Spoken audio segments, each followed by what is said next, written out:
자, 우리가 마태복음 13장 왜 중요한지 오늘 들어보시면 알아요. 두 번째 현상 안 말았네요. 하나님께서 너가 땅을 얇게 파지 마라 그랬어요. 저한테는 깊게 파래요. 깊게 파면 깊이 파는 가운데 우물이 정말로 우물이 이렇게 이제 생겨나고 물이 이렇게 나오는데 깊게 팔수록 더 정결한 물이 나오고 더 깊은 샘에서 깊은 계시가 임할 것이라 그랬거든요. 오늘 설교도 얕게 파는 설교가 아닙니다. 깊은 차원의 영적인 설교예요. 여러분 들어보시면 알아요. 그렇기 때문에 정신을 바짝 차리고 들으셔야 됩니다. 안 그러면 흐름을 놓치기가 쉽기 때문에. 그래서 놓치더라도 또 유튜브를 들을 수 있지만 오늘 이 만나는 시간 가운데 하나님을 경험하시기 축복합니다. 영은 몰입과 집중이 필요해요. 그래서 하나님 말씀에 좀 울리네요. 하나님 말씀에 집중하며 나아가는 부분이 필요하다. 그렇게 오늘 잘 한번 들어보셨으면 좋겠어요. 자, 마태복음 13장 우리가 본문 말씀 한번 읽어봅니다. 13장 몇 절인가요? 13장 1절부터 한번 읽어볼게요. 13장 1절부터 우리가 한번 읽어봅니다. 자, 다 같이 한번 읽어볼까요? 13장 시작. 그날 예수께서 집에서 나가사 바닷가에 앉으심에 큰 무리가 그에게로 모여들거늘 예수께서 바다에 올라 앉으시고 온 무리는 해변에 서 있더니 예수께서 비유로 여러 가지를 그들에게 말씀하여 이르시되 씨를 뿌리는 자가 씨 뿌러나서 뿌릴새 더러는 길가에 떨어짐에 새들이 와서 먹어버렸고 더러는 흙이 얕은 돌에 떨어짐에 흙이 깊지 아니하므로 곧 싹이 나오나 해가 돋은 후에 타서 뿌리가 없으므로 말랐고 더러는 가시떨기 위에 떨어짐에 가시가 자라서 기운을 막았고 더러는 좋은 땅에 떨어짐에 어떤 것은 100배 어떤 것은 60배 어떤 것은 30배의 결실을 하였느니라. 귀 있는 자는 들으라 하시니라. 너무나 중요한 비유입니다. 왜 중요한 비유인 줄 아세요? 예수님께서 하신 첫 번째 비유일 뿐만 아니라 예수님의 모든 천국 비유 중에서 가장 중요한 비유입니다. 예수님 직접 말씀하세요. 너희가 이 비유를 깨닫지 못하면 다른 모든 비유를 이해할 수 없을 것이다. 제 말이 아니에요. 마가복음 4장 13절에 뭐라 기록되어 있냐? 마가복음 4장 13절 봐보세요. 왜 그런데 제가 그 이유를 깨달았어요. 왜 이 비유를 깨닫지 못하면 모든 비유를 깨닫지 못하는가? 자, 읽어봅니다. 시작. 또 이르시되 너 비유를 알지 못하질는데 어떻게 모든 비유를 알겠느냐? 여러분 씨 뿌리는 비유를 모르고 어떻게 하나님이 예수님 말씀하신 비유를 깨달을 수 있겠습니까? 왜 그럴까요? 제가 신약의 맥을 잡는 아직 성경 맥 잡기는 시작을 안 했어요. 언젠가는 하게 되겠지만 제가 항상 강조하는 게 있는데 그게 뭔지 아세요? 믿음은 뭘로부터 시작돼요? 들음에서 나고 들음은 그리스도의 말씀에서 납니다. 그리고 모든 것은 마리아의 영성, 말씀을 듣는 것에서부터 듣고 배우고 익히고 순종하는 거예요. 뜻을 이해하고 분별하는 겁니다. 지금 우리의 믿음의 시작점은 말씀을 들음에 있죠. 모든 것이 그리스도의 말씀에 관한. 그런데 이 비유는 하나님의 씨, 다시 말해 씨는 뭐예요? 하나님의 말씀이에요. 이 말씀에 관한 비유를 하나님이 시작을 하는 거거든요. 그래서 이 씨 뿌리는 비유는 어쨌든 씨가 우리 가운데 뿌려져야 나무가 되고 또 나무의 존재 목적은 열매를 맺는 거예요. 그렇기 때문에 이 씨 뿌리는 비유는 굉장히 중요한 비유고요. 또 실제적인 어떤 구원에 이르는 밭이 뭔가에 대해서 생명의 근원이 어디에 있는가에 대해서 잘 밝히 말하는 아주 근원적인 근본적인 예수님의 비유입니다. 그래서 굉장히 중요하고 이것을 깨달음을 통해서 하나님 나라의 실제적인 큰 원리를 우리가 볼 수가 있습니다. 그래서 여러분들이 오늘 한번 들어보시면 무슨 말인지 알게 될 것이고 하여튼 우리는 굉장히 가치 있는 설교를 오늘 하고 있습니다. 그래서 마가복음 4장은 지금 13절만 읽었지만 마가복음 4장 자체가 지금 씨 뿌린 비유 얘기를 하면서 지금 중간에 얘기한 거예요. 그래서 따라합니다. 13장, 4장, 8장 우리가 삐뽀팔 이렇게 외웠는데 삐뽀 13이 삐 모양이니까 삐뽀 하면서 외웠는데 그게 씨 뿌리는 비유라고요. 마태복음 13장, 마가복음 4장, 누가복음 8장 여기 꼭 알고 계시라 이 말이에요. 중요하니까. 그래서 집에서 꼭 다시 한번 묵상해 보는데 오늘 하여튼 설교를 한번 해보겠습니다. 하나님께서 주신 부분에 대해서. 자, 일단은 이렇게 주님 말씀하시는데 아직 해석이 안 되는 거예요. 그죠? 친절하게 주님이 해석을 해줬습니다. 어디 해석을 했냐? 자, 18절에 해석을 해줬습니다. 자, 해석된 부분은 먼저 읽어보고, 자, 18절입니다. 시작. 19절에 듣고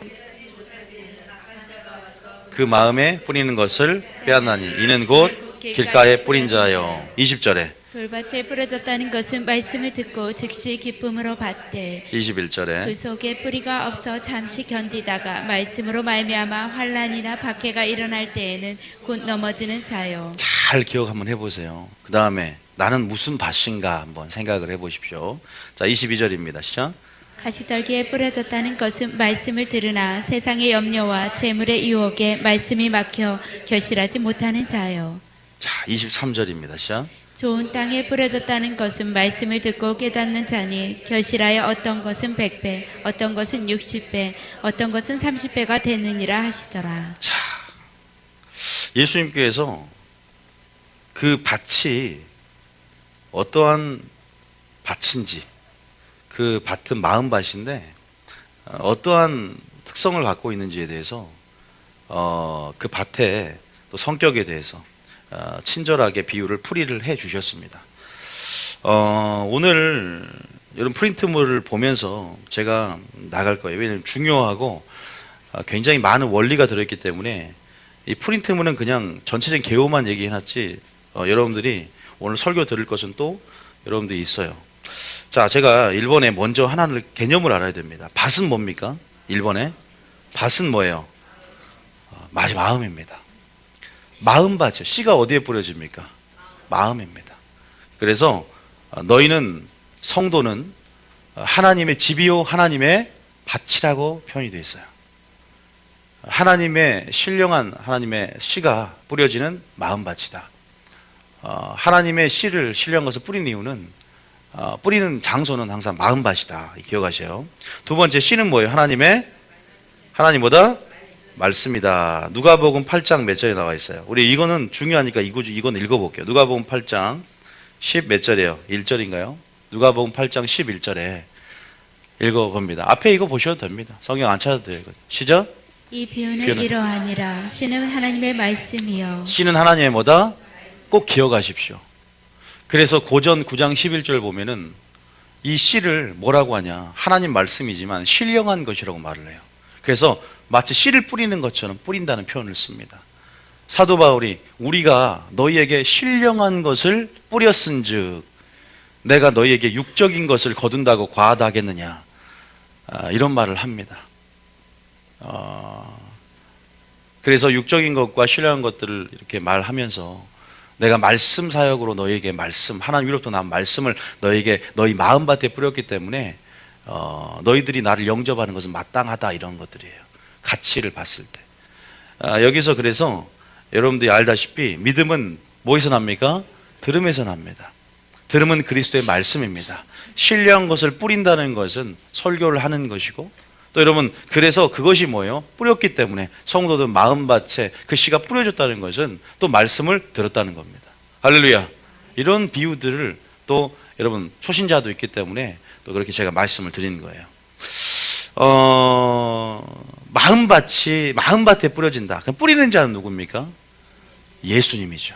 예수님이지만 예수님은 12제자를 세웠고 70인 제자를 세웠고 예수님과 같은 동일한 사역을 하기 원하십니다. 예수님이 전했던 말씀을 전하기를 원하세요. 그런데 그 말씀을 안 전해요. 주님이 뭐라고 그랬어요? 내가 너희에게 분부한 모든 것을 가르쳐 지키게 하라 그랬잖아요. 예수님의 사역을 해야 되고 내가 한 일을 너도 할 것이요 이보다 더 큰 일도 해야 된다. 예수님의 방향성과 틀린 사역을 해요. 예수님이 가장 큰 세표적인 네 가지 주사역이 뭐예요? 가르치고 전파하고 고쳤습니다. 고치는 사역을 해야 되는 겁니다. 능력 사역도 그 본질 주사역에 포함이 되는 거예요. 다시 말해 그래서 우리가 치유 사역을 하는 줄 믿으시기 바랍니다. 물론 말씀을 통해 심령을 고치고 말씀을 통해서 말씀 자체 안에 능력이 있기 때문에 치유가 되고 또 그러한 하나님 나라 안에 그 실체적인 능력도와 영광이 드러나지만 실제적으로 예수님이 축사를 하고 병든 자에게 안수하며 고치는 그러한 능력 해방 사역을 했기 때문에 우리도 예수님의 길을 따라 사역자도 그 길을 따라 가야 된다. 믿습니까? 그러한 부분 안에서 신령한 것을 뿌린 것은 예수님이지만 오늘 위로부터 사도 바울에게 말씀을 주사 지금 여러분 주체는 성령님이지만 오늘 또한 사역자를 통해서 이 씨를 신령한 것을 여러분의 마음밭에 뿌린 줄 믿으시기 바랍니다. 그런데 오늘 설교는요, 이 뿌리는 씨의 질에 대한 설교가 아니에요. 제 설교의 특징은 항상 씨에 대한 설교가 많았어요. 왜? 개혁적인 설교를 해야 되는데 성도들이 왜 마음이 더럽혀지냐? 성도들이 왜 세상에 나가지도 않는데 신부들이 거룩한 예복들을 준비를 못하냐? 아들들이 또 세상에 나가서 타락하지도 않았는데 왜 교회 안에 탕자가 되냐? 그들이 잠자는 영이 임한 이유는 그들이 사람의 계명으로 교훈하여 하나님 말씀을 폐해졌기 때문에, 잘못 그들이 들었기 때문에, 소경의 말씀을 들었기 때문에 소경이 된다. 항상 뿌리는 씨에 대한 문제에 대해서 언급을 했고, 여러분 무엇을 듣는가 조심하라고, 그 누룩을 제거하라고 항상 얘기했었어. 근데 오늘은 반대야. 오늘은 예수님이 좋은 씨를 뿌리는 전제를 합니다. 예수님의 말씀이 여러분에 전해졌어. 근데 무슨 문제? 이제는 씨의 문제가 아니라 땅의 문제다. 이제 여러분의 땅의 문제를 오늘 얘기할 거예요. 아무리 좋은 씨가 뿌려져도 여러분이 좋은 땅이 돼야 될 줄 믿으시기 바랍니다. 뉴비전 교회 다닌다고 무조건 구원받는 게 아니다. 아무리 좋은 교회 다니고 우리 아버지 어머니가 목사님이고 장로님이고 권사님이고 그런다고 해서 내가 구원을 받고 따라가는 게 아니다. 하나님께서 이 네 가지 밭으로 사람의 마음의 땅을 분류를 해서, 여러분 우리 가운데 구원에 이르는 게 뭔가, 우리가 추구하고 지향할 마음밭이 뭔가 분명히 우리에게 설명을 해놨습니다.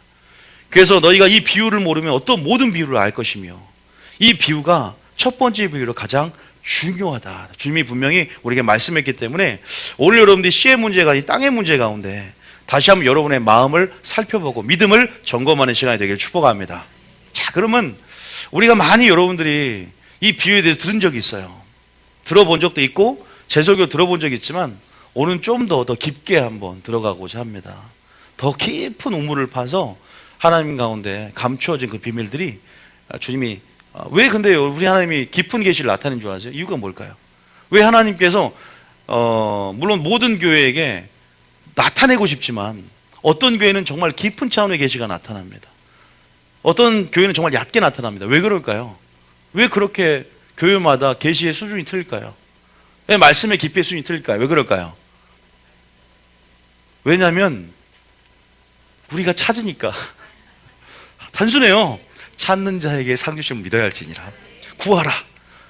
추구하니까, 갈급하고 갈망하니까. 할렐루야. 물론 이뻐서 그렇겠죠. 이뻐서도 있지만 구하니까 그래요. 멈추지 않으니까, 갈망하니까. 하나님은 그래서 마지막 때 그 사랑하는 자, 모든 것을 드러낸다고 했는데 여러분 찾는 자가 되시 축복합니다. 멈추지 않길 축복합니다. 미지근해지지 않길 축복합니다. 뭐든지 단순히 맹목적인 열심이 아니라 뜻 위에 그러한 무조건 하나님을 향한 열정들이 불타야 될 줄 믿습니다. 그럴 때 하나님은 사랑하기 때문에 또 주고 싶은데 믿음 안에서 이제 역사가 되는 거예요. 그걸 믿음이라 하십니다. 그래서 오늘 하나님께서 우리 가운데 열어주실 그 말씀을 또한 기대하시길 축복합니다. 그런데 이제 제가 여러분들이 이제 네 가지 밭이 있다는 건 알았어요. 길가밭이 있고, 자갈밭이 있고, 가시떨기밭이 있고, 네 가지 밭이 있다. 여러분들이 오늘 제가 할 것은 뭐냐? 이 네 가지 밭을 비교를 할 줄 알아야 돼요. 먼저 이 네 가지 밭에 왜 길가밭이 되는가? 제가 오늘 중요한 걸 설명하기 전에 개념을 좀 알아야 돼요. 어떤 밭이 길가밭이냐? 어떤 밭이 자갈밭이냐? 어떤 밭이 가시떨기 밭이냐? 어떤 밭이 좋은 밭이냐를 우리가 다시 한번 누가복음, 마가복음, 마태복음 제가 일부러 세 가지를 비교해 적어놨어요. 보면서 이거는 일단 머릿속에 확 암기를 해버려야 돼요. 그래서 자갈밭이 뭐냐? 그래야 설교가 계시 확장이 일어나요. 뼈대가 갖춰지면 더 깊은 차원의 이해가 되는데 흔들리지가 않아요. 그러니까 다시 한번 우리가 그것만 보기 위해서 말씀을 그냥 제가 적어놨어요. 먼저 마음의 중요성이라든가 열매 맺는 그 중요성은 냅두고 이 네 가지 밭을 여러분 해드릴 테니까 그냥 한번 분석해 볼 테니까 여러분들이 이 네 가지 밭에서 구원받는 밭이 몇 가지인 줄 아세요? 딱 한 가지 밭이에요. 성도들의 밭입니다. 여러분 이거 불신자의 밭을 얘기하는 게 아닙니다. 물론 불신자의 밭은 길가밭이라고 할 수도 있어요. 그런데 길가밭도 말씀을 듣는 자예요. 지금 말씀을 듣는 상황이라는 거예요. 성도들 안에 네 가지 밭을 얘기하는 거예요. 다시 말해서 전제들을 깨달아야 돼. 성도들 가운데 네 가지 밭이고 이 밭 가운데 왜 구원받는 밭이 한 가지 밭뿐인가? 이것을 좀 깨달아야 됩니다. 그리고 주님 오실 때까지 좋은 밭이 됐다고 해서 안심할 수는 없다. 거기까지 설명을 해드릴 거예요. 다시 말해서 왜 우리가 두렵고 떨리면 구원을 이루어가야 되는가? 여러분들이 저는 좋은 밭을 지속적으로 끝까지 주님 오실 때까지 유지하길 축복합니다.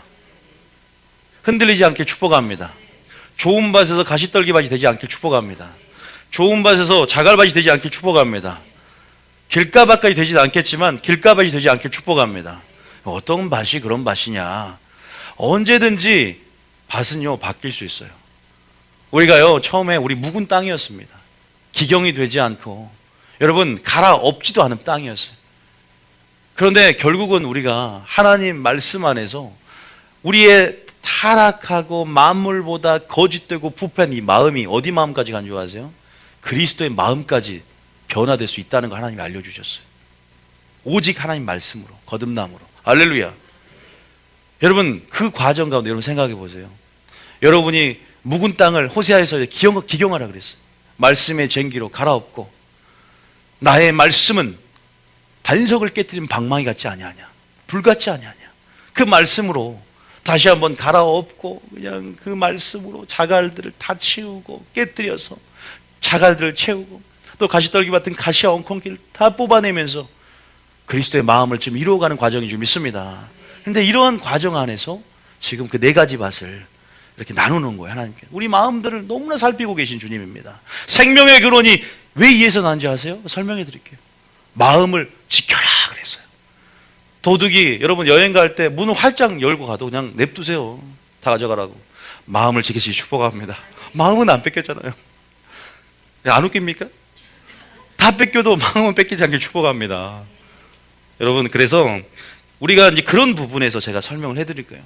뭐가 중요한지를 오늘 내가 무엇을 살펴봐야 할지를 나의 마음의 정원을 이것을 얼마나 가꾸고 얼마나 이걸 살펴봐야 하는지를 무엇에서 출발하는지를 이 마음이라는 게 뭔지를 마음의 톱니바퀴가 어디와 연결되는지를 우리가 살피지 않으면 이 사람을 이해하지 않으면 하나님 안에서 우리가 마귀에게 마음을 빼앗기면 끝장나는 거예요. 마귀에게 마음을 빼앗기지 않고 항상 하나님이 원하시는 그리스도의 마음 그 좋은 밭 열매 맺는 밭이 되기를 축복합니다. 할렐루야. 근데 반드시 왜 모든 비의 시작이냐? 씨가 뿌려져야 돼요. 할렐루야. 씨 안 뿌려지면 여러분들 끝나는 이거 씨 안 뿌려지면 아무 의미 없습니다. 그런 존재도 되지 못하고 주님의 마음밭 이룰 수 없어요. 그러니까 무엇부터 시작된 줄 아세요? 마리아의 영성인 거예요. 믿음은 들음에서 납니다. 말씀을 들어야 뭐 나무가 됐든 씨가 또 씨도 없는데 무슨 나무가 돼요. 아니 나무의 존재의 목적이 뭐냐고요? 열매를 맺는 것입니다. 할렐루야. 내가 너를 왜 택한 줄 아냐? 네가 나를 택한 것이 아니야. 내가 너를 택한 것이 이는 열매가 항상 있게 하여 네가 무엇인지 원하는데도 다 받게 하려고 하는 것이다. 축복 주려고 하는 것이다. 할렐루야. 그래서 우리가 그런 의미에서 마음도 한번 생각해 보는 시간이 될 것이고요. 네 가지 밭 중에 나는 어느 밭인가 경계 있는 사람도 있어요. 그래서 우리 그 부분을 좀 알았으면 좋겠다. 자, 먼저 중요한 것들을 1번에 자 봅시다. 열매 맺는 거 다 빼세요. 일단 1번에 여러분 네 가지 밭에서 왜 네 가지 밭 중에 이 세 가지 밭은 이런 밭이 돼버렸는가 살펴보면 마지막 종말론과도 연결되는 걸 내가 하나님 알려줬어요. 종말론도 연결돼 있어요. 이게. 여러분 우리가 제가 이따 물어보겠습니다. 길가밭 보십시다. 길가밭. 자, 거기다가 이제 답을 다는 거야. 자, 길가밭에 떨어진 말씀의 씨앗은 공중의 새는 누굴 말해요? 그렇죠. 와, 여러분 잘하시네요. 여러분 환상 가운데 새가 딱 보인다. 기도 중에. 물론 독수리는 좋은 걸 상징합니다. 용사를 상징하게 돼요. 멀리 보고 높이 나는 속성을 통해서 환상은 해석을 해요. 그리고 성령이 주시는 그 어떤 지배적인 어떤 상황들이 있어요. 내 마음이 평안하냐 평안하지 않냐. 여러분 사자도 예수님을 상징하기도 하지만 우는 사자와 같이 마귀를 상징하기도 해요. 뱀도 마찬가지예요. 지혜를 상징하기도 하지만 대부분은 마귀를 상징해요. 다시 말해서 우리가 하나님 어떤 이미지를 보여준다. 성경 속에 영의 정보가 다 들어있다. 성경을 잘 알고 나아가면 전체적인 맥과 성품과 그 상황 속에서 그냥 자연스럽게 영 안에 직관적으로 알아집니다. 이거 훈련을 통해서도 배워야 돼요. 이거를 기름부음학교에서 우리 교회에서 지금 하고 있는 거예요. 여러분 기억하시고요. 어쨌든 여기서 보니까 새가 딱 나타났어요. 또 새가 막 시끄럽게 막 한다. 우리가 꿈을 해석을 해요. 꿈 해석 시리즈가 이번 주 목요일 날 수업이 있어요. 꿈을 어떻게 해석하는가 궁금하시잖아요. 제가 특별히 저희 교인들은 여러분 이번 주에 무료 특강 할 때니까 목요일 11시까지 오세요. 꿈을 해석하는 법, 꿈을 꾸는데 어떻게 해석하는가, 꿈이 뭔가 이것도 알아야 되는 거예요. 그래서 여러분들이 이 새가 와서 어쨌든 뺏겨 버렸어. 자, 그런데 자세히 봐보세요. 거기 뭐가 없어요? 잘 보세요. 뭐가 없어요? 이따 거기서 제가 지금 오늘 강조하고 싶은 건 열매입니다. 열매. 열매가 있냐 없냐 이거를 살펴보세요. 어떤 밭에 열매가 있냐. 열매는 구원의 정말 필요 충분 조건이에요. 반드시 믿음의 결과로, 반드시 나무의 존재의 목적으로 있어야 되는 게 열매거든요. 그 택한 목적이니까. 열매가 없어. 자, 근데 거기다 적어서 깨닫지 못함으로 인해 믿어 구원함을 얻지 못한다. 여러분 깨달음이 구원이 될 줄 믿습니다. 주님 오실 때 뭔가 깨달아야 되는데 깨닫지 못하는 것은 시편에 보니까 짐승과 같아요. 깨닫지 못하는 것, 노아의 방주가 홍수가 나기까지 사람들이 뭐 하지 못하더라? 깨닫지 못하더란 말이 있어요. 깨닫는 것은 성령이 하신 줄 믿으시기 바랍니다. 깨닫는 것은 열어지는 겁니다. 비밀이 열어지는 겁니다. 하나님께서 성령의 계시와 조명 안에서 그것을 열어주시는데 성령이 없는 거예요. 성령 충만함이 없는 역사가 길가밭입니다. 사실 말해서 열매도 없고 성령 충만의 역사도 없고 깨달음도 없습니다. 그런데 누가 배후의 역사이냐? 마귀가 역사하는 거예요. 성경이 어떻게 해석이 돼 있냐? 우리는 몰라. 말씀을 들을 때 깨달음이 없다. 말씀을 들을 때 왜? 우리의 마음이 어떻게 돼요? 불신자의 밭처럼 또 기경되지 않아서 완악해져 있는 거예요. 씨가 그 속을 파고들어서 심겨져야 되는데 마귀가 확 가져버려요. 흩어뿌립니다. 이렇게 흩어뿌리게 아시죠? 길가밭에 뿌렸는데 이것들이 사람들이 밟고 또 이것들이 새가 가져가 버리는 거예요. 자, 누가복음 8장 12절에는 이것을 마귀가 좋아하는데 이 밭을 이런 마음을 가진 사람들을 자 읽어봅니다. 시작.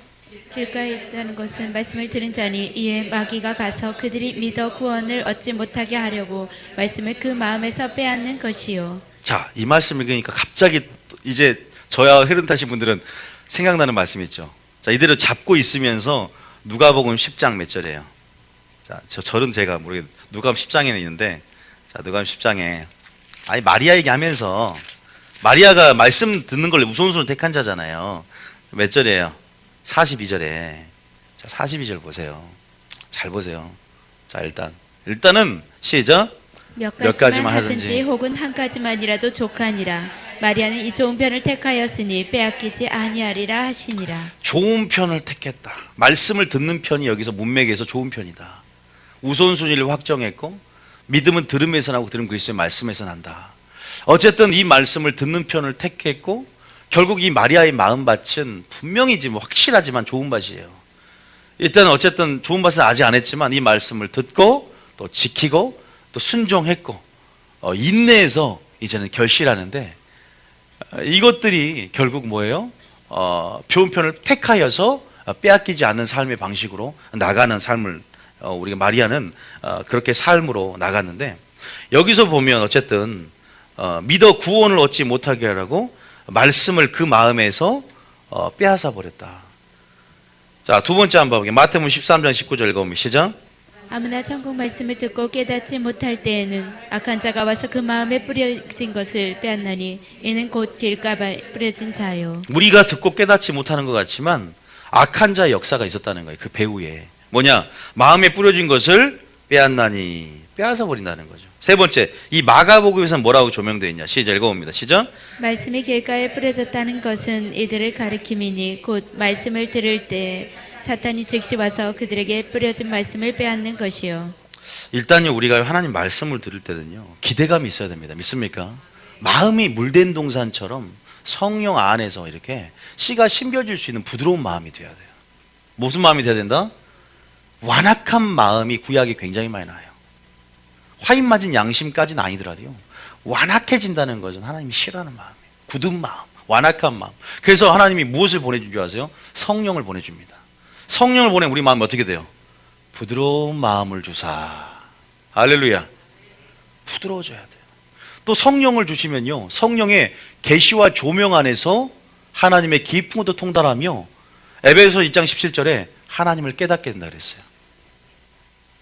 성령의 역사를 부인하는 것은요, 또 성령의 충만을 받지 않는다는 것은요, 결국 이 밭의 가장 큰 특징이고, 모든 것이 성령의 역사를 통해서 일어나는 줄 믿으시기 바랍니다. 성령의 역사를 통해 일어나려면 우리 믿음을 통해 성령으로 말미암는 거예요. 우리의 믿음 안에서 주님을 인정하는 자세가 필요할 줄 믿으시기 바랍니다. 믿습니까? 우리 안에서 그런 기도감이라는 그 믿음을 통해서 성령이 또한 역사한단 말이에요. 그래서 왜 완화가 할까? 먼저는 예배 시간에 잠을 자기 때문이다. 잠자는 사람 조심하세요. 마귀 역사입니다. 여러분, 뭐 깊게는 하지 않겠어요. 시간이 없기 때문에. 물론 이제 어제 너무 피곤해요.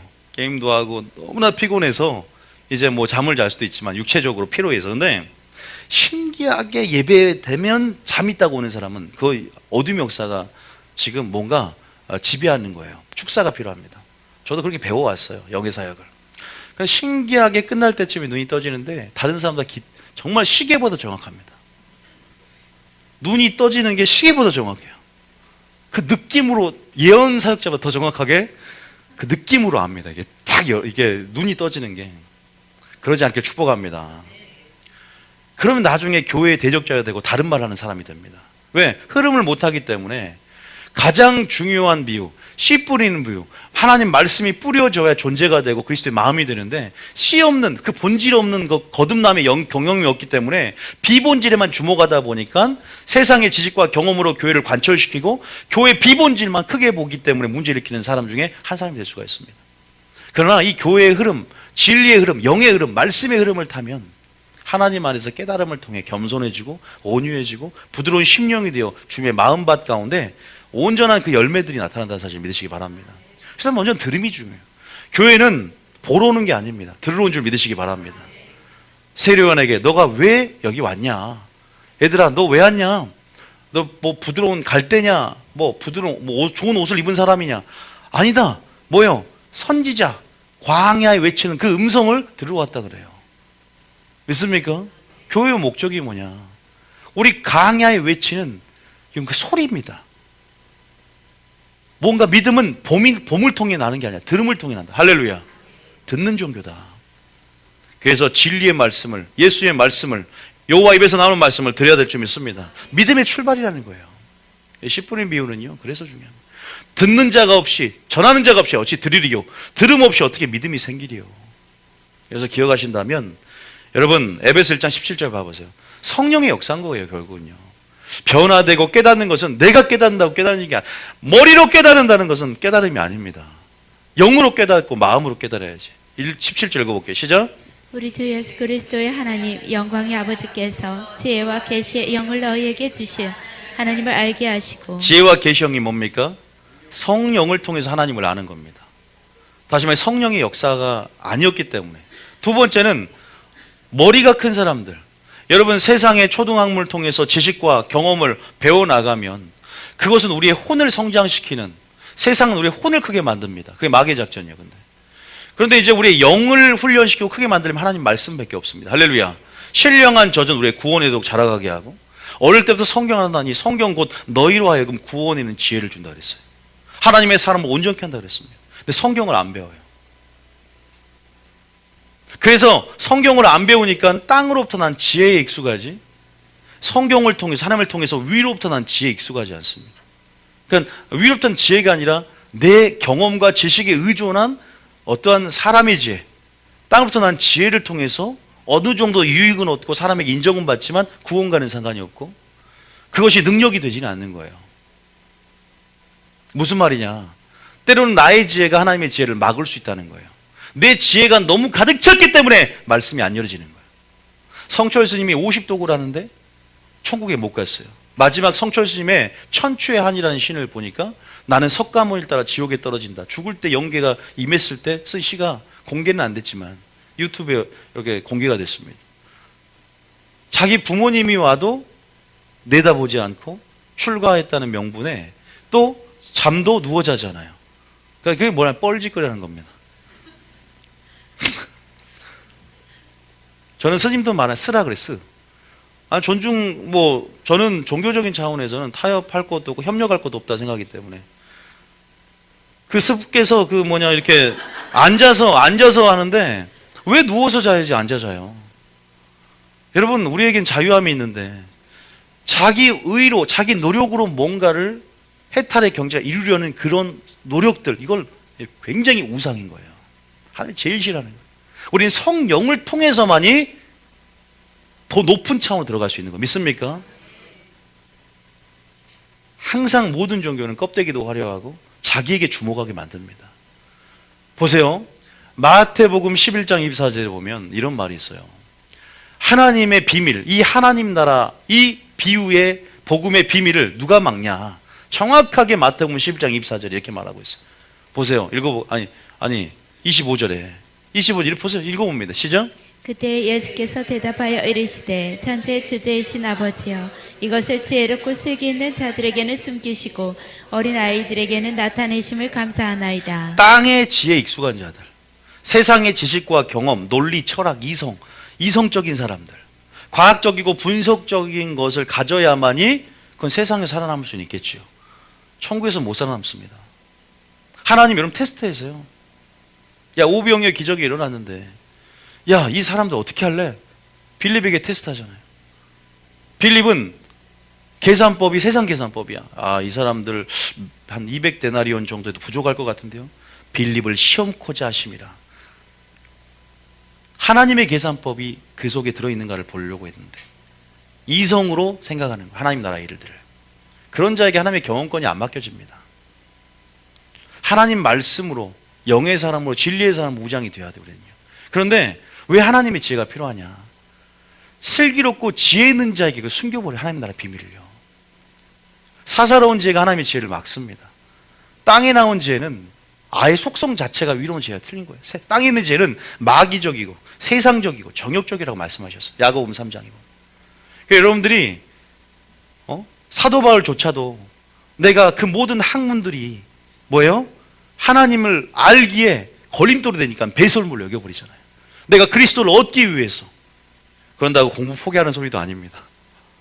그런다고 해서 학문을 놓으란 소리가 아니라 온전한 하나님이 중심이 된 속에서 여러분들이 그 학문들이 있는 거예요. 믿습니까? 왜 우리가 결국 사람과 소통하고 나아가려면 산수를 외워요? 결국 소통하기 위한 지성의 토대 위에 또 영의 계시가 임하는 것이고, 그러나 이것들이 하나님과 접촉이 된다면, 여러분 이것들이 하나님과 충돌이 된다면 하나님의 것들을 취해가서 나가시기 축복합니다. 세상에 갇혀 하나님 같이 충돌하죠. 다시 말해서 여러분들이 하나님이 더 깊이 진리로 이끄실수록 뭐냐? 야, 너 포기해야 된다. 너 죽어야 된다.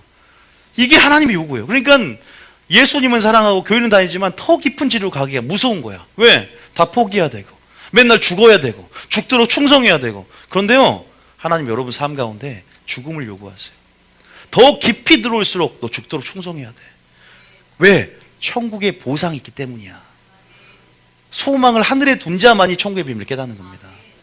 그런데 뭔가 빼앗길 것 같고 잃어버릴 것 같고 이 정도에서 멈추자, 미지근한 자를 토하에 내치겠다 그랬어. 하나님의 우리 인생을 만든 목적을 깨닫지 못하기 때문에 내 지식과 내 어떤 뭐예요? 내 가지고 있는 내 생각이 잣대가 되어 이 정도에서 멈추는 거예요. 딱 멈춰버리고 경화가 돼버립니다. 마음이 더 이상 진척이 없는 거예요. 그냥 반은 그리스도 같고 반은 세상 같고. 주님은 광야 깊숙이 들어오라 그랬거든요. 믿습니까? 지혜와 슬기가 하나님의 것들을, 위로부터는 지혜와, 그러니까 내 의와 하나님의 의와 충돌되고, 내 사랑이 하나님의 사랑과 충돌되고, 내 지식이 하나님의 아는 지식과 충돌이 되는 거예요. 여러분, 우리가 우리 자신 것을 내려놓고 죽고자 하면 살게 될 줄 믿으시기 바랍니다. 우리가 내려놓으면 하나님 것을 채워줄 줄 믿으시기 바랍니다. 우리의 의가 아니라 하나님의 의로, 우리의 사랑이 아니라 하나님의 사랑으로 하나님은 채우고자 하신 줄 믿으시기 바랍니다. 우리가 비켜나기를 원하세요. 우리가 죽기를 원하시고, 너희가 살고자 하느냐? 그럼 죽을 것이요. 죽고자 하느냐? 그럼 살 것이다. 누구든지 십자가를 지고 나를 따르라. 자기를 부인해라. 하나님의 미랄이 되어 썩어져 죽거라. 그럼 많은 열매를 맺을 것이고, 너희가 거룩한 산 제물이 되어라. 죽도록 충성하라. 나는 죽기까지 형제를 위해서 목숨을 바쳤으니 너희도 형제를 위하여 목숨을 버리는 것이 마땅하지 아니하냐. 다 그냥 죽으래 맨날. 네 생각은 없고 나는 그리스도에 죽었다. 죄에 죽고 의에 산 자가 되라. 맨날 죽으래. 깊이 들어오면 올수록 부담스러워. 근데 부담이 아니라 어떤 자만이 즐거움을 얻냐? 성령에 충만한 사람들. 성령이 내 속에서 세상이 줄 수 없는 기쁨과 생수를 더 순종해 보니까 맛본 사람들은 주님을 찬양하게 됩니다. 더 좁은 좁은 길을 걷게 된 줄 믿으시기 바랍니다. 그런데 대가를 지불하고 비용을 계산해 보니까 그냥 이런 사람들 비용을 계산한 사람들이에요. 하나님께서요, 이것은 인간의 지혜로 알 수 없고 이성으로 알 수 없답니다.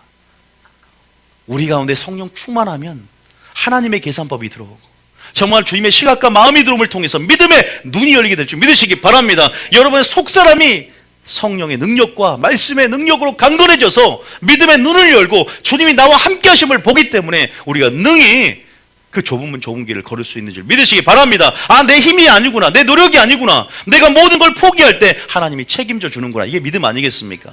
할렐루야. 내 것도 내 것이 아니다. 예수님이 그래요. 내 것도 내 것이고 네 것도 내 거다. 마치 우리 아내가 하는 말처럼. 여러분, 길가밭은 바로 그런 맛입니다. 완악하게 하지 말고 성령의 충만을 받으시기 축복합니다. 부드러운 마음을 주실 것이고요, 범사에 하나님을 인정하십시오. 내 이성과 내 지혜와 내 논리와 내 철학을 내려놓고자 결단할 때부터 시작될 줄 믿습니다. 그러니까 하나님의 의가 보이기 시작할 거예요. 복음에 나타난 하나님의 의로 말미암아 믿음에서 믿음으로 자라게 될 것입니다. 하나님의 사랑이 이제 보이기 시작할 거예요. 내가 내려놓으니까 보이네. 내가 죽어보니까 이게 보이네. 하나님은 이제 그때부터 빛의 역사가 시작될 것이고요, 그때 하나님의 축복의 역사가 시작될 줄 믿습니다. 하나님 그렇게 우리를 만져가십니다. 지금 길가밭이 있더라도 실망하지 마십시오. 적어도 완전하게 경화돼요. 양심이, 마음이 완전하게 어떻게 돼요? 화인 맞아서 정말로 그러지 않는다면, 그 음성이 정말로 조금이라도 내 속에 들린다면, 너희가 그의 음성을 듣거든 너희 마음을 완악하게 하지 말라 그랬어요. 히브리서 3장 7절에 나와 있어요. 히브리서 3장 7절 읽어보세요. 여기까지 읽고는 길가밭은 마치겠습니다. 히브리서 3장 7절에 시작. 그러므로 성령의 이르신 바와 같이 오늘 너희가 그의 음성을 듣거든 8절에 광야에서 시험하던 날에 거역하던 것 같이 너희 마음을 완고하게 하지 말라. 9절에 거기서 아니 제가 8절에 읽었어요. 8절에요? 7절 읽었습니까? 언제 읽었습니까? 저 없이? 다시 읽어. 시작. 다시 읽습니다. 시작. 그러므로 성령이신 바와 같이 오늘 너희가 그의 음성을 듣거든 광야에서 시험하던 날에 거역하던 것 같이 너희 마음을 완고하게 하지 말라. 여러분은 뭐 길가밭은 아니니까 제가 뭐 이거 뭐 그냥 길가밭 특징이 나타나는 사람들 한 사람을 보고 마칠게요. 마태복음 24장 37절부터 39절까지 깨닫지 못했다는 거예요. 결론은. 그럼 여러분들 아실 거예요. 이 사람들은 순종도 없었을 것이구나. 좋은 것과 비교를 해야 돼요. 말씀을 듣고 지키고 순종하고 인내도 없었을 것이고 성령 충만도 없었을 것이고, 아, 이들 기도 생활도 없었겠구나. 이게 딱 생각이 들 거예요. 그리고 바로 이 사람의 특징이 바로 이런 사람들, 멸망당한 사람들. 시작. 노아의 때와 같이 인자의 임함도 그러하리라. 38절에 홍수 전에 노아가 방주에 들어가던 날까지 사람들이 마시고 장가들고 시집가고 있으면서 39절까지 홍수가 나서 그들을 다 멸하까지 깨닫지 못하였으니 인자의 임함도 이와 같으리라. 마귀가 배후에서 말씀을 가져갔기 때문에 또 믿어 구원받지 못하도록 하려는 마귀의 작전에 넘어가서 아무도 깨닫지 못합니다. 그래서 깨닫지 못했기 때문에 멸망당하는 거예요. 이런 사람들이 바로 길가밭이다. 또 물론 이사야의 저주에 대한 쪽으로도 설교할 수 있지만 이사야의 저주는 저것만 오세요. 그냥 제가 그전 설교는 안 하겠습니다. 이게 굉장히 광범위해질 수가 있거든요. 그리고 두 번째, 바위밭, 자갈밭은 뭐냐? 여러분 가운데 적어도 저희 이제 교인들, 그리스도인들은 2번, 3번에 많이 노출돼 있어요. 하나님 정확히 우리 인생을 알고 마음을 아시는 것 같아요. 2번에 자갈밭이 뭐냐? 봅시다 한번. 자, 뭐가 없습니까? 거기도 열매가 없다. 다. 벌써 열매가 없어요, 이것도. 그 다음에 이제 어떤 밭이냐면 따르면 시련, 환난, 핍박을 당할 때 배반하는 자. 주님이 말씀하신 밭이에요. 자, 왜 제가 이것이 불신자의 밭이 아니냐고 하냐면 예수님이 이렇게 말해요. 너희가 이것도 말씀을 들을 때 말씀을 기쁨으로 받는다고 그래요. 이 자갈밭이요 말씀을 안 듣는 밭이 아닙니다. 바위밭도 깨달았고 가시떨기밭도 깨달았어요. 말씀을 받은 밭이에요. 기쁨으로 받은 밭입니다. 말씀을 즐거움으로 받았어. 그런데 뭐에? 환경의 지배를 받아. 뭐의 지배를 받는다? 살아가는 게 힘들다고. 환경의 지배를 받아요. 너희가 생명의 근원인 너희 뭐를 지켜라? 마음을 왜 지켜야 되는가? 때때로 마음이 변하니까. 자, 일단은 우리가 읽어봅니다. 누가복음 8장 13절 읽어봅니다. 시작. 바위 위에 있다는 것은 말씀을 들을 때에 기쁨으로 받으나 뿌리가 없어 잠깐 믿다가 시련을 당할 때에 배반하는 자요. 뭐 말씀을 들을 때 뭘로 받아요? 기쁨으로는 받아. 기쁨으로. 기쁨의 동그라미 기쁨으로는 받아. 근데 뭐가 없어요? 뿌리가 없어. 뿌리의 동그라미 뿌리. 여러분 뿌리를 내려야 돼요. 할렐루야. 뿌리를 내릴 수 있는 밭이 되기 축복합니다. 뿌리가 강해버려야 돼요. 뿌리는요 정말로 산악지역에 보면 내리고자 하면 굉장히 내려집니다. 근데 뿌리를 내릴 수 있는 방법이 뭐냐? 거기다가 잠언 일단 12장 12절 적어보세요. 잠언 12장 12절. 잠언 12장 12절에 한번 읽어봅니다. 시작. 마귀는 뿌리에 이익을 탐하나 의인은 그 뿌리로 말미암아 결실하느니라. 의인은 뭘로 말미암아 결실한다? 씨가 뿌려지는 것은 나무가 되는 것이고요. 나무의 존재 목적은 열매를 맺는 것입니다. 항상 그리스도는 뿌리가 깊게 내려져야 되는데요. 뿌리를 통해서 수분과 영양분, 자양분을 우리가 섭취를 하고 또 그것을 통해서 가지가 열매를 맺는 건데요. 여러분들이 정말로 흔들리지 않는 나무는 뿌리가 깊은 나무입니다. 사막에서 사랑할 수 있는 여러분들 에셀나무라든가 그러한 뽕나무라든가 실제로 그 뽕나무 사막에 뿌리가 9m 이상 깊게 내려져 있어요. 그래서 살아남을 수 있어요. 환경에 영향을 받지 않아요. 항상 밑에서. 자, 그런데 한 구절 더 봅니다. 에베소 3장 17절. 이게 포인트죠. 에베소 3장 17절을 보면 우리가 이 밭은 뭐냐면요. 하나님 말씀대로 정말로 들었으면 기쁨으로 받았지만 결국 다 이 밭의 문제는 순종하지 않고 사랑을 실천하지 않았기 때문에 생기는 밭들이거든요. 이 순종이 오늘 핵심은 순종에 있어요. 순종. 이 순종, 사랑의 실천. 한번 읽어봅니다. 시작. 믿음으로 말미암아 그리스도께서 너희 마음에 계시게 하옵시고 너희가 사랑 가운데서 뿌리가 박히고 터가 굳어져서 사랑 가운데서 뿌리가 박히고 터가 굳어진다. 우리가 뿌리를 계속 내릴 수 있는 방법은 사랑이 마음에 온전히 이루어지는 방법이 뭐냐? 바로 계속 사랑을 실천하는 것인 줄 믿으시기 바랍니다. 이 말씀을 듣고 순종할수록 뿌리는 깊게 내려집니다. 할렐루야. 터가 굳어지고 흔들리지 않게 됩니다.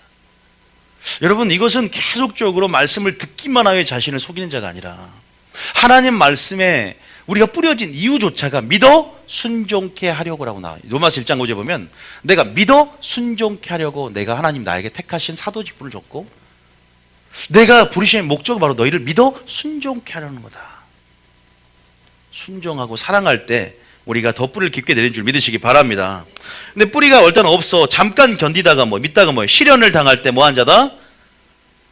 배반하는 자다. 여러분 거기다가 끝까지 견디는 자는 구원 얻으리라.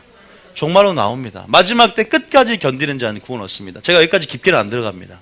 끝까지 견디는 자는 뭐한다? 지금 마지막 성도들의 믿음 그러면 뭐냐? 인내하는 믿음을 얘기하는 거예요. 지금 보니까 자갈밭 없는 게 있죠. 성령 충만도 하지 않았고. 왜? 인내가 없어. 마지막 우리가 성령을 왜 부어줘요? 환난 이길 수 있는 믿음이죠. 그런데 인내가 없으니까 다 견디지 못하고 나가 떨어지는 거 아니에요. 환난이 올 때. 다시 말해서 이 밭은 성령 충만하지가 않아. 기도하지 않으니까 생기는 밭이에요. 순종도 안 해. 뿌리가 안 내려져. 보세요. 순종과 기도가 없으면, 말씀과 기도가 없으면, 말씀의 쟁기와 성령의 담비 같은 충만한 역사가 없으면 이런 밭들 이룰 수가 없는 거예요. 여러분 말씀을 듣기를 소홀히 하지 않기를 축복합니다. 기도하지 않기를 기도를 쉬는 죄를 범하지 않기를 축복합니다. 모세가 팔을 올렸는데 팔을 내리면 후퇴합니다. 내리지 않기를 축복합니다. 늘 성전을 향하여 거룩한 두 손을 들러라고 시편에 말한 것처럼 날마다 성령 충만을 받아야 될 줄 믿으시기 바랍니다. 그래야 이길 수 있는 힘이 생기고 인내가 생기는 거예요. 환난의 가치를 깨닫고 환난 설교를 듣고 환난은 인내를 내고 인내는 연단은 소망을 이룬다. 환난이 인내를 만드는 여러분 그런 하나님의 다루심이요 하나님의 사랑인 줄 믿으시기 바랍니다. 인내를 만들어내려고 환난을 줬다. 그 고통으로 하나님 아는 것으로 밀고 가려고 고통이 나를 밀어갈 때 하나님 아는 곳으로 가게 되는 것입니다. 믿습니까? 너희가 고난을 통하여 율례를 배운다고 했어요. 너에게 고난이 유익이라는 사실을 믿으시기 바랍니다. 그건 자갈밭 된 사람들은 그냥 환난 가운데 넘어졌지 해석을 새롭게 나가야 돼. 아니요, 방법은 뭐예요? 자갈밭이 새롭게 일어날 수 있는 방법은 성령 충만함을 받으면 됩니다. 그냥 순종함으로 뿌리를 깊게 내릴 수 있는, 사랑을 알고 깨닫고 그 사랑의 실천함을 통해서 계속 뿌리를 깊게 내리시길 축복합니다. 내리셔야 돼요. 그래서 지금 보니까 보세요. 마가복음 4장 14절 또 밑에 읽어볼까요? 16절 17절 시작. 또 이와 같이 돌밭에 뿌렸다는 것은 이들을 가리킴이니 곧 말씀을 들을 때 즉시 뭘 받아요? 기쁨으로 받아요. 근데 기쁨으로 받는 게 중요한 게 아니라는 거예요. 뭐 어떤 목사, 어떤 사람, 우리 목사님 너무 은혜됐어요. 그게 뭐 아무 의미가 없잖아요. 은혜만 받았지 열매는 없는데. 은혜 받은 이유는 뭐예요? 열매를 맺는 겁니다. 할렐루야.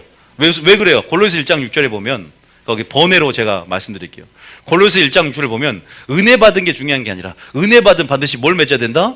열매가 있어요. 읽어봅니다. 시작. 이 복음이 이미 너희에게 이름에 너희가 듣고 참으로 하나님의 은혜를 깨달은 날부터 너희 중에서와 같이 또한 온 천하에서도 열매를 맺어 자라는도다. 감정적인 터치를 나서 막 눈물 흘리고 너무 은혜로웠다. 이건 감성만 만진 거예요. 영을 깊숙이 만지면, 속사람을 만지면 변화가 일어나고 하나님께 더 나아가게 될 줄 믿으시기 바랍니다. 그런 말씀들. 여러분, 목회자가 막 웃겨요. 막 웃겨.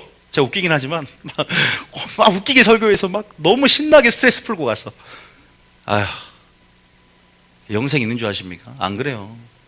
여러분이 남는 게 저의 어떤 말도 아니라 하나님 말씀만이 남아야 될 줄 믿습니다. 하나님 말씀이 여러분을 변화시켜요. 믿습니까? 그때는 좋은 것 같아. 그때는 유익한 것 같아. 어떤 교양 강자가 그때는 사람의 감성을 터치하고 나를 이해하는 것 같으니까 이 사람의 인본주의 설교가 내면 너무 좋아. 그런데 그 인본주의는 그 사람을 망칩니다. 잘못된 씨를 뿌려서 나중에 가시와 엉겅퀴가 나서 하나님 말씀과 충돌하게 만들어요. 그럼 어떻게 되냐? 그 하나님 말씀을 질식시킵니다. 목졸릅니다. 원어적으로. 기운을 막아버린다는 거예요. 열매가 없어져요. 인본주의가 얼마나 무서운 줄 아세요? 인본주의 씨앗이 들어오면 가시와 엉겅퀴가 더 무서운 거예요. 하나님 말씀을 질식시키고 목졸라서 결국 열매가 없게 만들어요.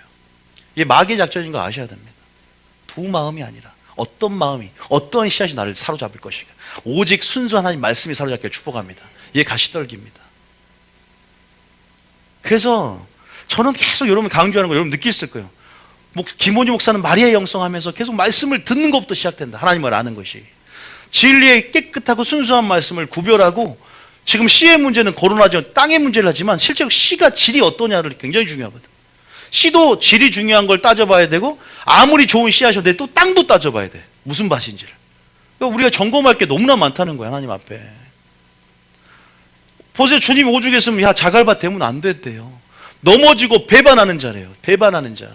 네가 성령 충만하지도 않고 인내하지도 않고 뿌리를 깊게 내리지도 않으니까. 우리가 이런 부분을 잘 점검해 가면서, 여러분, 우리가 은혜를 깨달은 날부터 열매를 맺길 축복합니다. 그리고 자기를 말씀을 듣기만 하여 자기를 속이는 자가 되지 않길 축복합니다. 야고보서 1장에 나온 말입니다. 순종하라 이 말이에요. 실천하고 그거예요. 자, 마태복음 13장 또 읽어봅니다. 시작. 돌밭에 뿌렸다는 것은 말씀을 듣고 즉시 기쁨으로는 받되 은혜는 받되 그 속에 뿌리가 또 없어요. 뿌리가. 그러니까 잠시는 견뎌요. 여러분, 잠시 견딘다 밑줄하고 우리는 잠시가 아니에요. 뭐예요? 끝까지 견디는 자. 어디 나와요? 마태복음 24장. 성경은 성경으로. 마태복음 24장 몇 절인가요? 자, 13절. 마지막 계시록의 마지막 세상 끝에 하나님께서 이렇게 말했어요. 마태복음 24장 13절에. 시작. 그러나 끝까지 견디는 자는 구원을 얻으리라. 저 그리스도의 환난과 핍박 가운데 끝까지 견디는 자는 뭘 한다? 너희가 충성한데 반만 충성해라. 죽도록 충성해라. 자갈바위 되지 않게 축복합니다. 자, 무슨 이제 공통점이 막 나오고 비교될 거예요. 이제 환경의 지배를 받고, 야, 왜 그러네 봤더니 성령 충만하지 않았구나, 기도하지 않았구나, 뿌리가 없구나, 인내하지 않았구나, 자기 힘으로 뭔가 하려고 했구나, 은혜만 받았구나, 열매가 없구나.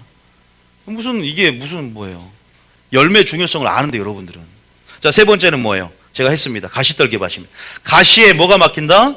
기운이 막힌다. 영어로 초크라 그럽니다. 질식하다. 원어의 의미가 기운이 막혀서 질식된다는 뜻이 있습니다. 뭐냐? 초크. 이게 우리가 이제 뭐 UFC라든가 이렇게 죄송합니다. 그 격투기 프로그램 보면 이렇게 목을 뒤에서 해가지고 이렇게 하자. 초크라 그러죠. 초크 걸었다. 죄송합니다. 이게 안 좋은 건가요? 싸움 기술인데. 이 초크, 마귀의 초크에 여러분들, 오직 하나님께 탭하실 축복합니다. 탭이요, 탭. 주님께. 주님, 우리가 이 부분에서 안 걸릴 지수가 있단 말입니다. 그럼 지식하는 거예요. 그래서 이 초크가 된다는 뜻이죠. 어떤 걸로 초크가 되냐? 거기다가 생활의 염려. 그 다음 두 번째, 재물의 유혹. 세 번째, 향락. 요 세 가지 보세요. 세상에서 나오는 이 세 가지 때문에 뭘 맺지 못한다? 열매 못 맺는데요. 그러니까 주님이요, 실제적으로 경고하는 말씀 읽어드릴게요. 자, 우리가 성경을 만약에 안 봤더라면 그냥 하나님 말씀 들었고 자녀 되었으니까 알아서 그리스도의 마음을 이루고 천국 갈 줄 알았더니, 야, 우리가 순식간에 빼앗길 수 있구나. 자갈밭이 있네? 가시떨기밭이 될 수 있네? 이거 기억하셔야 돼요. 기쁨으로 받았는데 두렵고 떨림 그걸 이뤄나가면서 그리스도의 좋은 밭을 이룬 게 문제가 아니라 유지해 나가야 될 줄 믿습니다. 열매를 맺되 항상 있게 하고 정말로 인내의 말씀으로 그 말씀을 지키는 것이 필요한 줄 믿으시기 바랍니다. 우리가 이런 것들을 이제 확인해 보는 거예요. 이 비유밭을 통해서. 자, 그거 읽어보면 누가복음 8장 14절 읽어봅니다. 시작. 가시떨기에 떨어졌다는 것은 말씀을 들은 자이나 지내는 중 이생의 염려와 재물과 향락의 기운이 막혀 온전히 결실하지 못하는 자요. 마태복음 14장 22절입니다. 시작. 가시떨기에 뿌려졌다는 것은 말씀을 들으나 세상의 염려와 재물의 유혹에 말씀이 막혀 결실하지 못하는 자요. 세 번째.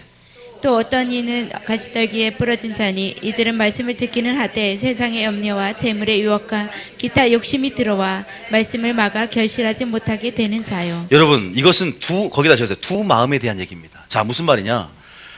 마음을 결정짓는 것은 어떤 씨가 뿌려지느냐예요. 여러분, 우리를 사로잡는 마음이 어떤 마음입니까? 그러니까 두 마음 중에 여러분 가시와 엉겅퀴가 나오는데 여기에 가시와 엉겅퀴는 굉장히 강한 생명력을 가지고 있어요. 그런데 이것들이 나를 사로잡을 것인가? 정말로 세상으로도 들어오는 씨들이 들어왔어. 마귀가 뿌리는 가라지가 들어왔어. 이것들이 자라면 가시와 엉겅퀴가 되고 이것이 가만히 있지 않고 나의 마음을 사로잡고 두 마음이 되어서 나의 생명의 씨앗이 자라는 이 나무를 목졸라 죽인단 말이에요. 하나님과 재물을 겸하여 섬길 수 있습니까? 재물이 사로잡아요. 여러분. 믿습니까? 어떤 말씀이 씨가 나를 차지하게 할 것인가? 하나님 말씀을 듣고 기쁨으로 받았고 말씀이 이제 씨가 나고 이제 나무가 되어지는 여정 속에서 강한 생명을 가진 다른 말씀이 들어왔어요. 말씀이 아니라 다른 어떤 세상의 것이 들어왔어요. 그것을 세상의 염려라고 말하고 재물의 유혹이라고 말하고 또 기타 욕심이라고 말하는데 이 강한 생명력 앞에 우리가 정말로 어떻게 해야 될까요? 결국 제가 말씀드린 성령 충만해야 될 줄 믿으시기 바랍니다. 무엇보다 하나님을 먼저 생각하고 우선순위를 확정하면서 하나님 나라 의를 구하게 될 줄 믿으시기 바랍니다. 순종이 없는 밭들이에요, 다 지금. 사랑이 실천이 없는 밭들이고 무엇보다 인내하지 못하는 밭들이에요. 전부 다 인내가 없어요. 성령 충만하지 않는다는 증거입니다. 다 넘어져 버리고 다 걸려져 버리고 다 막혀 버렸어요. 질식당해 버립니다. 목 졸리는데 퇴보할 수 있는 힘이 없는 거예요. 그대로 죽어버리는. 무슨 열매를 맺습니까? 이미 딱 막아버리는데.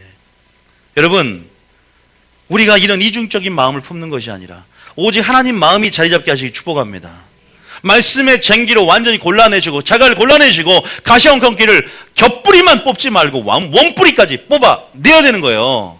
믿습니까? 말씀의 검으로 지금 치유법을 알려드리는 겁니다. 완전하게, 여러분, 완전한 근본적인 상처를 치유하려면 원뿌리 되는 줄기를 뽑아야지 겹뿌리만 만지면 안 돼. 분노만 해결한다고 돼요? 열등감, 죄책감을 뽑아내야 되는 거예요. 내가 근본적인 혈기나 분노가 어디서 출발했는가, 그 근본적인 원뿌리를 뽑아내려면 하나님을 알아야 돼요. 절대 세상 심리학 갖고 정신 분석 갖고 몰라요. 하나님을 알고 하나님 안에서 우리가 창조의 목적을 깨닫고 나를 이해할 수 있는 건지 믿으시기 바랍니다. 그러면서 세상의 심리학자를 도움을 받고 심리 상담도 받으면서 내가 인간을 이해하면서 여기서 출발했구나. 나의 열등감이 큰 뿌리였구나. 나의 죄책감이 큰 뿌리였구나. 이 열등감과 죄책감의 뿌리 가운데 교만했고 이것이 상처가 변형되어 내게 자리를 잡았구나. 그래서 말씀이 기운을 받지 못하는구나. 하나님 처리해 주시옵소서. 예수님, 나의 상처를 가져가 주신 하나님께 온전히 의탁함으로 하나님 말씀으로 상처를 치유해야 됩니다. 믿습니까? 기운을 막아버린다니까요. 상처로 반응하고 향락, 이런 아름다움의 마음을 뺏겨버리는 것. 그래서 온전한 한 마음을 가지고 답은 뭐예요? 인내함으로 순종하고 인내함으로 성령 충만함으로 우리가 마지막 때를 살아가야 된다. 믿습니까? 좋은 밭에 인내 있을까 없을까요?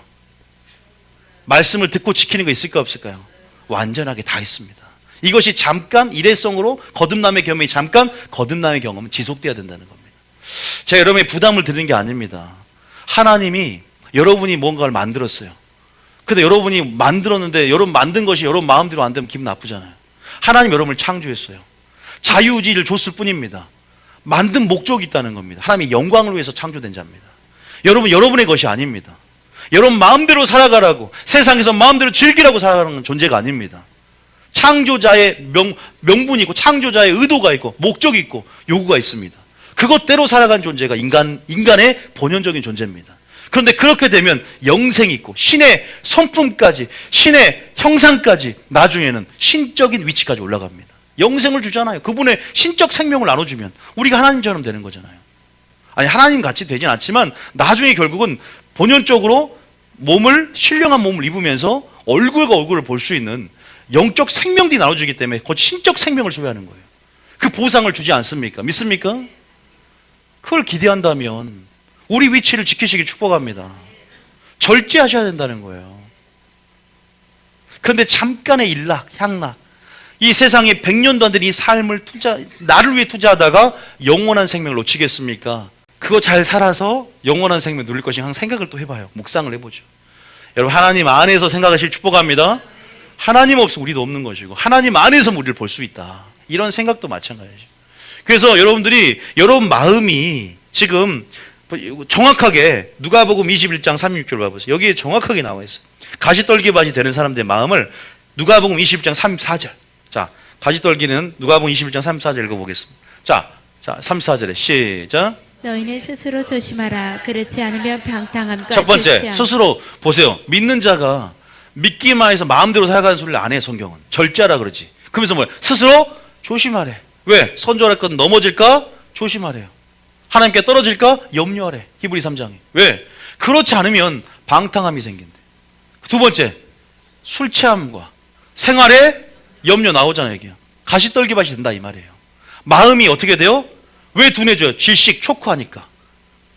원어적인 의미는 기운을 막았다는 것은 질식시키다 원어가 있다니까요. 마음이 둔해지고 양심이 나중에 화인 맞고 마음이 부패될 수가 있어요.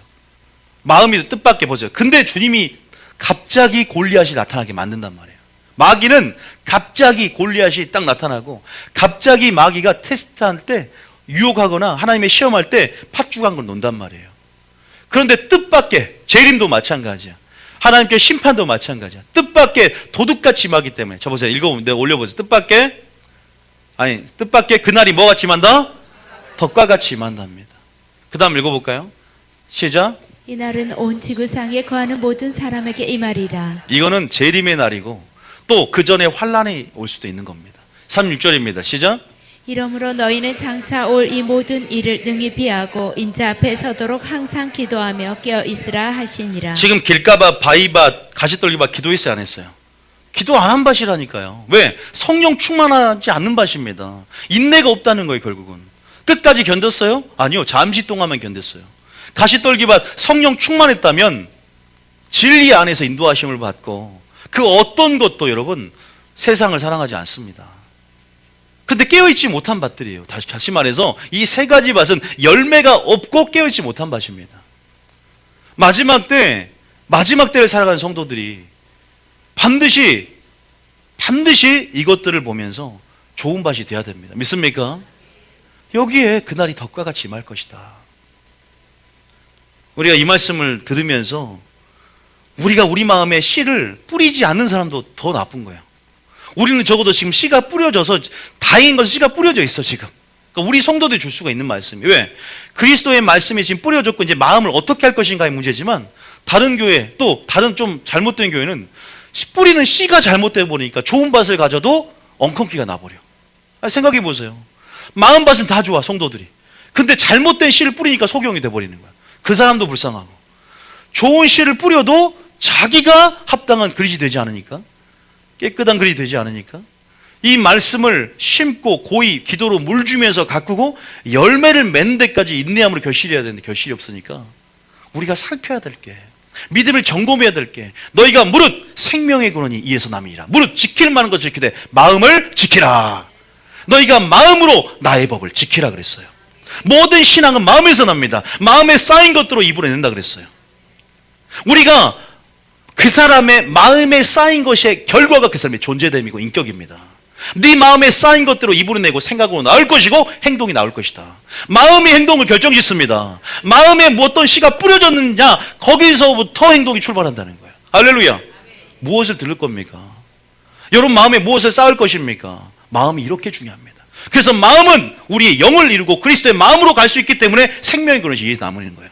그래서 생명의 근원이 이에서 나뉘는 거예요. 씨가 뿌려져 있기 때문에 생명의 성령의 법이 우리 마음에 있기 때문에 생명의 근원이 이에서 나고 우리 마음이 영을 이루고 우리 마음이 그리스도의 마음으로 갈 수 있기 때문에 생명의 근원의 시작이 마음인 줄 믿으시기 바랍니다. 이렇게 중요한 마음을 얼마나 방치하고 살았습니까? 내 마음대로 보고 싶은 거 보고 듣고 싶은 거 듣고 마음속에 지금 무엇이 들어가는지를 살피지도 않고 혀는 우리가 길들일 수 없습니다. 마음은 절제할 수 있고 믿습니까? 마음에 쌓인 것대로 나오기 때문에 입만 멈춘다면 마음 안에 이가 뭐가 있구나, 이 사람 존재구나, 이 사람 인격이구나, 마음을 상고하시고 마음을 정원처럼 잘 가꾸기를 축복합니다. 마지막으로 뭐하고 마치냐? 좋은 바다고 마치겠습니다. 물론 할 게 더 많은데 제가 여기에 후속은 평일에 해야 될 것 같아요. 제가 오늘 열매 맺는 거 중요성, 마음의 중요성 더 깊은 차원이 있는데 오늘 이 본문 해석이 또 중요하기 때문에 본문 해석을 하고 비교하고 마칠게요. 자, 네 번째, 그다음에 좋은 밭이요. 누구 마음이에요? 이건 예수의 마음입니다. 거기 적어서 예수님의 마음이고 몇 배의 결실합니까? 씨만 뿌려줘 보세요. 심은 것대로 거둔다? 더 많이 거둔다가 맞아요, 원래는. 믿습니까? 하나의 이룬 30배, 60배, 100배입니다. 국민은 몇 프로입니까?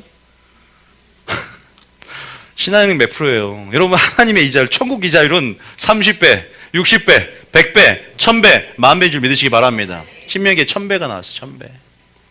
자, 착하고 좋은 마음으로 듣고, 다음에 듣고, 지키고, 세 번째가 제일 중요해요. 인내다. 인내는 무슨 말이냐? 같은 말이 성령 충만했다.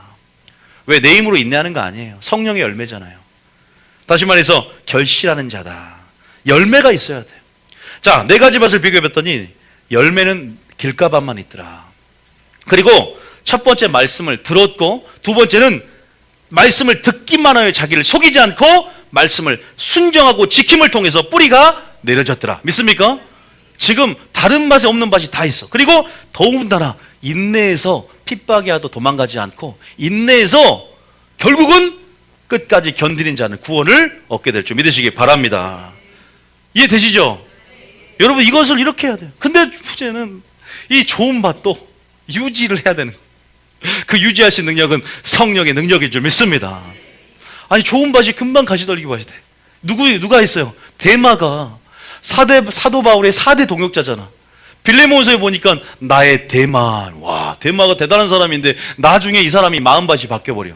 세상을 사랑하여 데살로니가 떠나버렸다. 나를 떠나버렸다. 어떤 연고인지 모르지만 데마가 세상을 사랑해서 다 버리고 떠나버렸대요. 뭐 향락에 빠졌나 음란에 빠졌나 모르겠는데 가시떨기밭이 돼버린 거예요. 그의 마음 안에 생명의 말씀이 목졸라 질식당해버린 거예요.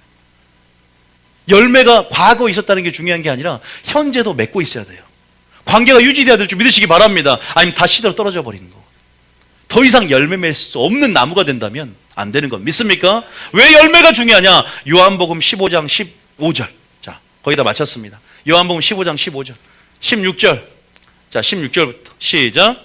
너희가 나를 택한 것이 아니요 내가 너희를 택하여 세워나니 이는 너희로 가서 열매를 맺게 하고 또 너희 열매가 항상 있게 하여 내 이름으로 아버지께 무엇을 구하든지 다 받게 하려 함이라. 여기서 중요한 것은 열매가 있을 뿐만 열매가 어떻게 해야 돼요? 항상 있으려면 성령의 충만을 받아야 됩니다. 또 한 구절 더 봅니다. 마태복음 3장 7절.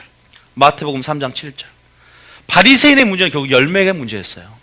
아무리 성경 공부 잘하고 전도 많이 하고 기도 많이 해도 열매가 없을 수 있다는 걸 기억하셔야 됩니다. 형식적으로 할 수 있기 때문에. 자, 3장 7절입니다. 이들의 마음밭을 살펴보세요. 이들의 마음밭은 무엇이었을까? 열매를 맺을 수 없다면 무슨 밭이었을까? 시작. 요한이 많은 바리새인들과 사두개인들이 세례 베푸는 데로 오는 것을 보고 이르시되 독사의 자식들아 누가 너희를 가르쳐 임박한 진노를 피하라 하더냐. 그 다음 절에 그러므로 회개에 합당한 열매를 맺고 그 다음 계속 속으로 아브라함이 우리 조상이라고 생각하지 말라. 내가 너에게 이르노니 하나님이 능히 이 돌들로도 아브라함의 자손이 되게 하시리라. 그 다음에 이미 도끼가 나무 뿌리에 놓였으니 좋은 열매를 맺지 아니하는 나무마다 찍혀 불에 던지치리라. 제가 말했어요? 예수님 말했어요? 무서운 말씀입니다. 열매를 맺는 게 얼마나 중요한가. 한 구절 더 볼까요? 요한복음 15장 1절부터 있습니다. 요한복음 15장 1절. 이 열매라는 게 나무의 존재 목적이에요. 씨가 뿌려진 이유도 열매를 맺기 위해서예요. 과연 그 어떠한 만물보다 거짓되고 부패된 인간의 마음으로 그리스도의 마음을 이루는 것을 천사들이 살펴보기를 원하는 거예요. 엄청난, 아니 능력은 내가 큰데 어떤 저렇게 주님의 마음까지 되는가. 천사는 그런 걸 허락하지 않았어. 야, 얘들 나중에 신적 생명을 소유하고 천사를 판단하는 자가 되잖아. 우리가. 와, 천사보다 높은 자가 되는 우리가 나중에. 천사보다 높은 자가 된다고 우리가 믿습니까? 나중에 부활체가 되어서. 천사들이 이해하길 원하는 게 뭐냐면 이 만물보다 부패하고 이렇게 불순종한 인간들이 어떻게 그리스도의 마음을 이룰 수 있는가. 방법은 오직 하나, 뭐예요? 아니요, 하나님의 씨, 그 말씀으로 거듭남의 경험인 거예요. 오늘 그 씨 비우는 비유가 그래서 모든 비유의 핵심 키가 되는 거예요. 씨는 자라되 새들도 깃들 나무가 돼 있단 말이에요. 언젠가는. 믿습니까? 조그마한 생명을 가진 말씀에 보잘것없는 씨 같지만, 겨자씨 하나만 같지만 새들도 깃들 나무가 된다. 여러분이 그런 존재가 되고 그런 하나님 나라를 여러분이 확장시킬 수 있는 것입니다. 한 사람을 통해서. 엄청난 거예요. 우리가 그런 존재가 된다는 겁니다. 믿습니까? 하나님 말씀 없으면 아무것도 아니에요. 우리는요. 그래서 너희가 베드로전서 1장 23절에 보면은 거듭난 것이 항상 있고 살인 하나님의 말씀으로 된 것이다. 거듭남이라는 것은 예수 믿을 때 한 번 이례적으로 경험한 것이 아니라 날마다 죽노라, 날마다 거듭남을 경험하는 거예요. 항상 있게 하여 열매가 더 많이 맺으면 내 제자인 줄 알리라. 믿습니까? 이걸 꼭 기억하십시오. 그리고 우리는 우리 힘으로 하려니까 신앙생활 어렵게 보이는 거예요. 사람이 할 수 없을 때 하나님은 할 수 있느니라. 성품을 맛보고 말씀의 그 단맛, 꿀맛을 맛본 자만이 더 깊게 주님께 나오게 되는 것입니다. 하나님을 알게 되는 거예요. 믿기만 하면 좋은 까다는 말은 마귀 말입니다. 가모니서자 그래요. 지금 모든 성령의 흐름 안에서, 그러니까 저희 교회 저의 부르심은 이 구원론을 바꾸는 사역이에요. 하나님이 그것 때문에 종교개혁 사명 때문에 저를 교회를 세웠기 때문에 제 핵심 사역이 구원론 바꾸는 사역과 마지막 주님을 준비시키는 사역. 그래서 성경의 맥잡기, 기름부음학교, 요한계시록 이 세 가지를 맥으로 해서, 축으로 해서 이 교회가 제자들을 양성하고 여러분들 일꾼을 세운 데 있어서 마리아 영성을 무장시켜서 하나님의 우선주의 뜻들을 아리켜라. 옳은 대로 돌이켜라. 그 부르심이 있거든요. 물론 저번 주는 재정에 대한 설교도 했지만 1절 한번 읽어보겠습니다. 시작. 나는 참 포도나무여 내 아버지는 농부라. 2절에 물은 내게 붙어 있어 열매를 맺지 아니하는 가지만은 아버지께서 그것을 제거해 버리시고. 보세요. 내게 붙어 있는데 열매를 맺지 않으면 그 가지는 아무 쓰잘데기가 없다. 왜? 가지의 존재 목적은 열매인 거예요.